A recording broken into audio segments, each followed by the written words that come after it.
Dieting के लिए कई बार इस तरीके की डाइट फॉलो की जाती है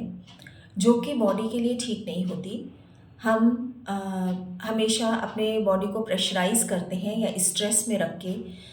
कुछ ऐसी चीज़ें करने लगते हैं जो कि हमारी बॉडी के लिए नेचुरल नहीं होती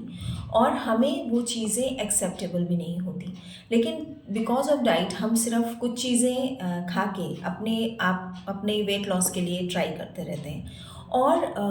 वेट लॉस आता तो है लेकिन साथ में बहुत सी प्रॉब्लम्स लेके आता है। तो डाइटिंग का मतलब है बैलेंस डाइट। अगर आप बैलेंस डाइट खाएंगे और आप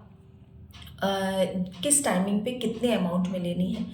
उस तरीके से डाइटिंग करेंगे तो वो आपके लिए हेल्दी वे होगा वेट लॉस करने का। बहुत स्पीड में वेट लॉस करना अगर आप कर रहे हैं, मान लीजिए कि आप 1 मंथ में 10-15 केजीज़ लॉस करना चाह रहे हैं, तो वो एक हेल्दी वे नहीं है। बॉडी किसी भी चीज़ को अगर आप एकदम से जो है प्रेशर में कर देंगे, प्रेशराइज़ कर देंगे, तो क्या होगा कि वो चीज़ नेचुरल नहीं होगी और वो कहीं न कहीं आपको नुकसान भी करेगी। तो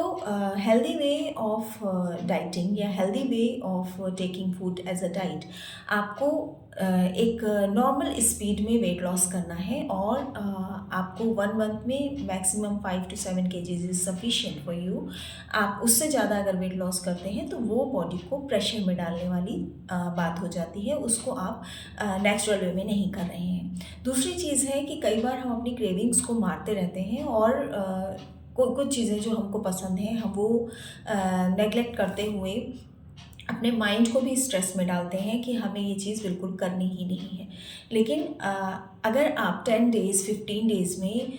कोई डे एक बना लेते हैं जिसमें कि आप अपनी क्रेविंग्स के लिए कुछ चीज़ें जो आपका मन कर रहा है बहुत दिनों से खाने के लिए, लेकिन आप उसको रोक रहे हैं उस क्रेविंग को, तो उस दिन आप उस चीज़ को एंजॉय कर सकते हैं। लेकिन उसका अमाउंट को लिमिट करना है, उसके अमाउंट को फिक्स करना है और उस तरीके से आपका माइंड प्रेशर में भी नहीं आएगा और आप एक हेल्दी वे में वेट लॉस भी कर पाएंगे और बॉडी को बजाय नुकसान होने के